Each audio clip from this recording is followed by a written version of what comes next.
Hola, en este video vamos a estudiar cómo se distribuye el gasto cardíaco, es decir, los mecanismos que determinan de qué manera se distribuye el volumen minuto cardíaco en el organismo, o sea qué porcentaje del volumen de sangre eyectado por el corazón llega a cada tejido.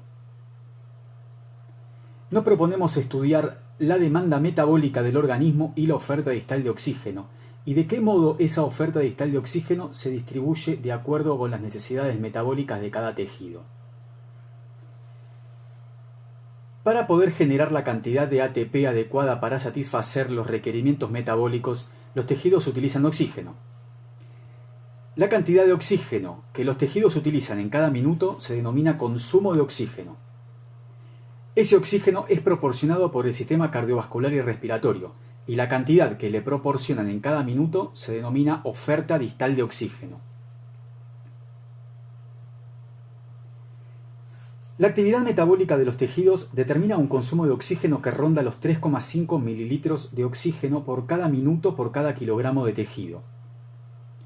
Es decir, que para una persona de unos 70 kilos de peso, el consumo de oxígeno del organismo completo ronda los 250 mililitros de oxígeno en cada minuto.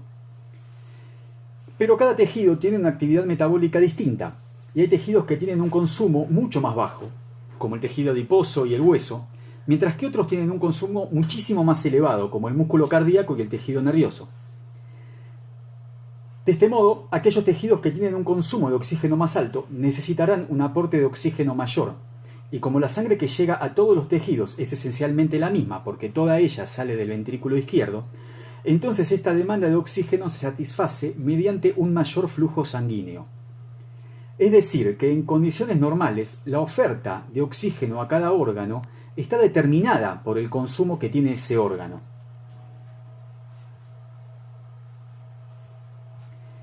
Si tomamos todo el organismo en su conjunto, la oferta distal de oxígeno o delivery de oxígeno, que reitero es la cantidad de oxígeno que llega a los tejidos en cada minuto, está dado por dos factores.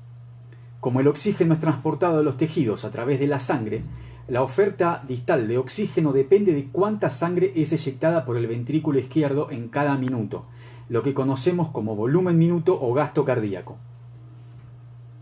Además, depende de cuánto oxígeno contenga esa sangre que sale del ventrículo, y eso se denomina contenido arterial de oxígeno. O sea que la oferta distal depende de cuánta sangre se mueve y de cuánto oxígeno transporta esa sangre. Como el objetivo de este video es estudiar cómo se distribuye el gasto cardíaco, vamos a concentrar la atención en los factores que lo determinan. El gasto cardíaco está dado por la frecuencia cardíaca y la descarga sistólica, es decir, el volumen expulsado por el ventrículo en cada latido, o volumen sistólico, multiplicado por la cantidad de latidos que hay en cada minuto, que es la frecuencia cardíaca. La frecuencia cardíaca está fundamentalmente regulada por el sistema nervioso autónomo. Un aumento de la actividad simpática o una disminución de la actividad parasimpática provocan un aumento de la frecuencia cardíaca, mientras que si baja la actividad simpática o si aumenta la actividad parasimpática, disminuye la frecuencia cardíaca. La descarga sistólica está dada por la precarga, la poscarga y la contractilidad. Para un ventrículo dado, un aumento de la precarga aumenta el volumen sistólico. Un aumento de la poscarga reduce el volumen sistólico. Y un aumento de la contractilidad aumenta el volumen sistólico. Ese gasto cardíaco inyectado por el ventrículo izquierdo en la circulación sistémica, cuya resistencia periférica es esta, determina una presión arterial que está dada por la ley de Poiseuille. Visto de otro modo, un ventrículo que inyecta sangre en un circuito sistémico de resistencia R, aplicando una presión igual a la presión arterial media, logra hacer circular este volumen en cada minuto. Esto sucede así si considero el circuito completo, pero lo cierto es que la cantidad de sangre que llega a cada tejido en condiciones normales se adecua a las demandas metabólicas de ese tejido, y esto requiere mecanismos de regulación que permitan que cada tejido reciba la cantidad de sangre que le permita satisfacer su consumo de oxígeno. Aplicando entonces la ley de Poiseuille a cada circulación regional, el flujo sanguíneo que atraviesa un determinado órgano está dado por la presión de perfusión a ese órgano y la resistencia vascular de esa porción del circuito. Para la mayor parte de los tejidos, la presión de perfusión es la presión arterial media, pero hay algunos tejidos en los cuales los vasos sanguíneos están sometidos a fuerzas externas que tienden a comprimirlos, como la presión intracraneana en los vasos cerebrales y las fuerzas contráctiles en el caso de los músculos esqueléticos y en el músculo cardíaco. En esos tejidos en los cuales aparecen fuerzas exteriores aplicadas, la presión de perfusión es la diferencia que existe entre la presión dentro del vaso, que es la presión arterial, y la presión que tiende a comprimir el vaso.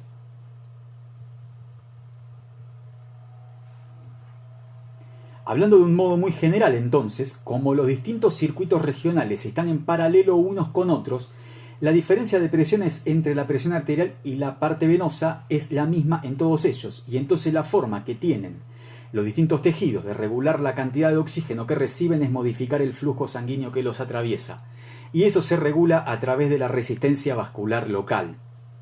Por ejemplo, para la misma presión de perfusión, se consigue un aumento en el flujo sanguíneo a través del tejido mediante la reducción de la resistencia vascular. Esa resistencia vascular está dada por la viscosidad de la sangre y por la longitud y el radio de los vasos. La viscosidad de la sangre depende fundamentalmente de su composición, y aunque puede cambiar lentamente, es importante tomar en cuenta que esta viscosidad y por lo tanto la resistencia es mayor cuando aumenta el hematocrito o cuando aumenta, por ejemplo, el contenido de los lípidos. La variable que puede cambiar rápidamente y que es la que se regula es el radio de los vasos, mediante vasodilatación o vasoconstricción. El radio de los vasos depende de una gran cantidad de factores, y estos son solamente algunos ejemplos. La liberación de noradrenalina por el sistema nervioso simpático provoca vasoconstricción por acción sobre receptores alfa-1. Algunas hormonas tienen actividad vasomotora, como la vasopresina y la angiotensina 2. Algunos factores producidos por el endotelio vascular, como el óxido nítrico, provoca vasodilatación. Factores metabólicos dados por la acumulación de metabolitos que en general son vasodilatadores, como el dióxido de carbono, especies reactivas de oxígeno o nucleótidos de adenina. La regulación miogénica que está presente en los árboles vasculares de los órganos nobles, como el corazón, el cerebro y el riñón, que permite mantener constante el flujo sanguíneo aunque se produzcan cambios en la presión arterial. De modo que un incremento de la presión arterial es acompañado de una vasoconstricción y una disminución de la presión arterial se acompaña de una vasodilatación. De este modo, por ejemplo, en un área del cerebro que tiene una actividad metabólica mayor que otra, se acumulan metabolitos vasodilatadores que permiten que el flujo sanguíneo hacia ese lugar sea mayor. Y eso se utiliza, por ejemplo, para detectar cuáles son las áreas de la corteza cerebral que están involucradas en distintas funciones cognitivas. Lo mismo sucede con el flujo sanguíneo durante alguna actividad física. Los músculos activos consumen más oxígeno y por lo tanto generan metabolitos vasodilatadores que permiten que el flujo de sangre aumente solamente en los músculos que necesitan más oxígeno.